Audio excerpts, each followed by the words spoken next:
Good morning বন্ধুরা। দেখুন এখন হচ্ছে সকালবেলা, আর সকালবেলা পূর্ব দিকে রোদ্দুর পড়েছে গাছপালার ওপর। একদমই সকাল, আর এত সুন্দর ঝলমল করছে, দেখতে ভীষণ ভালো লাগছে। তাই আমি একটু দাঁড়িয়ে এই দৃশ্যটা উপভোগ করছি। তো দেখুন আপনাদেরও কেমন লাগে, আশা রাখছি আপনাদেরও ভীষণ ভালো লাগছে। গ্রামের এত সুন্দর দৃশ্য দেখতে কার না ভালো লাগে। তো দেখুন চারিপাশটা একটু দেখে নিলাম, তারপর স্নান করে এখন এই যে আমি নাতনিকে একটু আদর করে নিচ্ছি, আমার রাই সুন্দরী। তারপর ঠাকুর ঘরের কাজ আছে, তাই আজ সকাল সকাল স্নান সেরে আমি ঠাকুর ঘরে যাচ্ছি।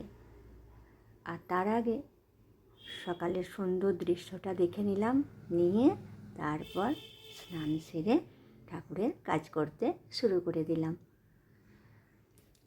আর নাতনিকে একটু আদর করলে ভালো লাগে নাতনিরও। আর রাই সুন্দরী এত মজার মেয়ে, আর গলাটি পুরো পাখির মতো লাগে আমার।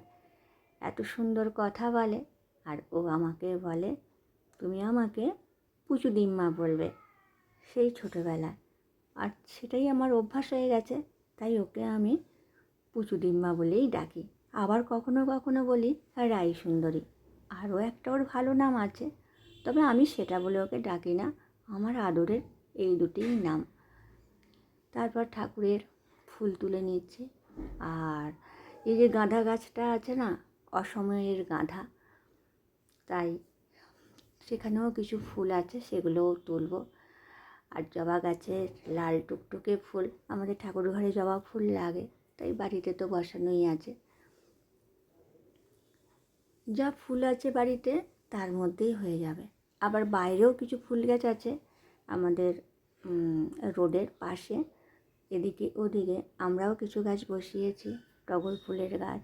তবে সেখান থেকে আরও মানুষ সকালবেলা প্রতিবেশীরা স্নান সেরে ফুল তুলে নিয়ে যেয়ে আমাদের ঠাকুরের কাছেও কিছু দিয়ে তারপর আবার নিজেরাও নিয়ে যায় তাদের বাড়িতে পুজো করার জন্য।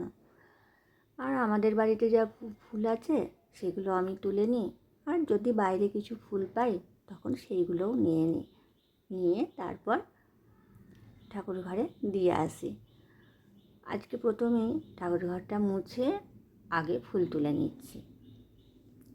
আর এই কাজটা সকালবেলা করতে আমার ভীষণ ভালো লাগে, তাই সকাল সকালে এই কাজটা শুরু করে দিয়েছি। তো দেখুন বন্ধুরা, আমাদের বাড়িতে অনেক রকমের ফুল গাছ আছে, আমি তো বলি। তা অসময়ে কিছু ফুল, সেগুলোও দেখছি বেশ ভালো লাগছে। আর নয়নতারা তো সবসময়ই থাকে, সব সময়ের জন্য আমাদেরকে বাঁচায়। যেমন টগর ফুল, নয়নতারা ফুল, জবা ফুল। তবে জবা ফুলটা শীতকালে একটু কমে যায়। তো ফুল তুলে বেশ মজা লাগছে।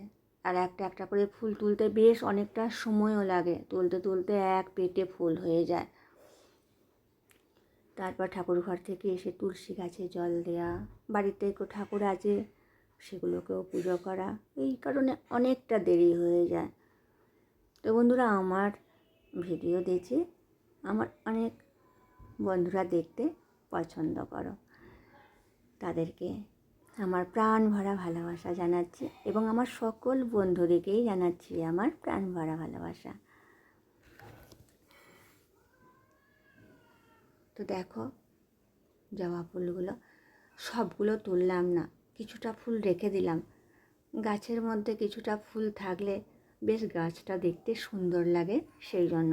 আর সবই যদি তুলে নিই গাছের সৌন্দর্যটা নষ্ট হয়ে যায়, তাই গাছের সৌন্দর্য বৃদ্ধির জন্য কিছুটা গাছের মধ্যে রেখে আর কিছুটা আমি ঠাকুরের উদ্দেশ্যে তুলে নিয়েছি। কত সুন্দর লাগছে, তাই না? চলুন এবার ঠাকুরের অনেক বাসন কোসন আছে, সেগুলো এবার বসে বসে মেজে নিই। রোদ্দুর উঠে গেছে, কিন্তু কিছু করার নাই, এই যে অনেকগুলো বাসন, তাই এবার তেঁতুল নিয়ে নিয়েছি, নিয়ে একে একে বাসনগুলো মেজে নেব।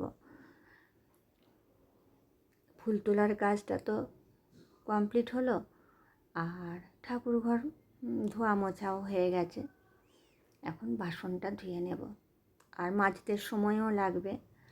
প্রথমে একটু জল দিয়ে নিলাম, আর তেঁতুল দিয়ে একটু বালি দিয়ে মাজলে বাসন ভীষণ সুন্দরভাবে পরিষ্কার হয়ে যায়।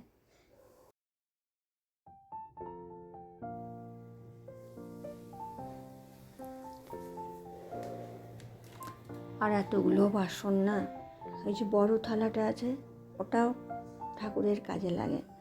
ওই সমস্ত ফুলগুলো বেছে বেছে, মানে টগর ফুল, জবা ফুল, অপরাজিতা ফুল বা অনেক রকম ফুল থাকে, তো সেগুলো একটু সাজিয়ে সাজিয়ে রেখে দিলে, তুলসী পাতা লাগে প্রতিদিন নারায়ণের পুজোর জন্য, তা সব কিছুই ফুলের গুলো একটু একটু করে সাজিয়ে একে দিকে দিকে রেখে দিই, তাতে পুজো করার সুবিধা হয়। যিনি পুজো করবেন বেশ টুকটুক করে যে ফুলটার প্রয়োজন সেই ফুলটা নিয়ে নিতে পারবেন।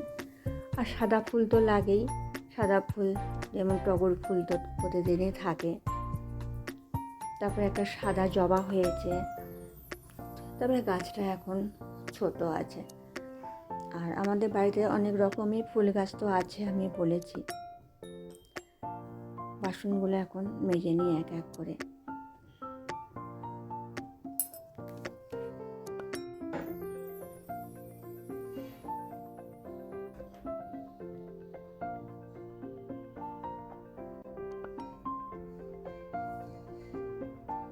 আর দেখো অনেকগুলো বাসন তো, যার জন্য মাজতে অনেক দেরি হয়। আর এই ছোট্ট গোপাল আছে, জ্যোৎস্না প্রতিদিন পুজো করে, আর আমি যখন আসি তখন আমিও পুজো করি। তো এই জামাগুলো সব ছাড়ানো ছিল, ওগুলো কেচে নেব। এত কিছু করতে করতে অনেকটাই সময় লেগে যায়।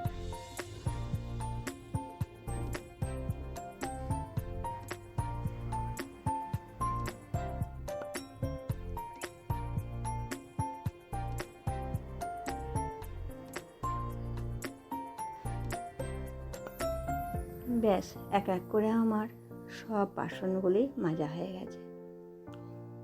এরপর ধুয়ে নেব, ধুয়ে নিয়ে তারপর ঠাকুরের ঘরে চলে যাব। তো দেখো সমস্ত বাসন ধুয়ে নিয়ে একদম রেডি করে এই যে রেখে দিয়েছি। তারপর ঠাকুর ঘরে চলে এসে পুজোর জোগাড় করে নিয়েছি বন্ধুরা। আর আমার এই আজকের ভিডিওটা আপনাদের কেমন লাগলো আমাকে একটু কমেন্ট করে জানাবেন। আর ভালো লাগলে চ্যানেলটি সাবস্ক্রাইব করে লাইক কমেন্ট শেয়ার করে পাশে থাকবেন। তারপর ঠাকুরঘর থেকে এসে এই আমার বাবা মা, মানে আমার শ্বশুরমশাই আর শাশুড়ি মা, ওনাদের পায়ে ফুল দেব। তাহলে আজকের মতো আসি, আজ এটুকুই। সকলে ভালো থাকবেন, সুস্থ থাকবেন, সাবধানে থাকবেন। Tata, bye bye.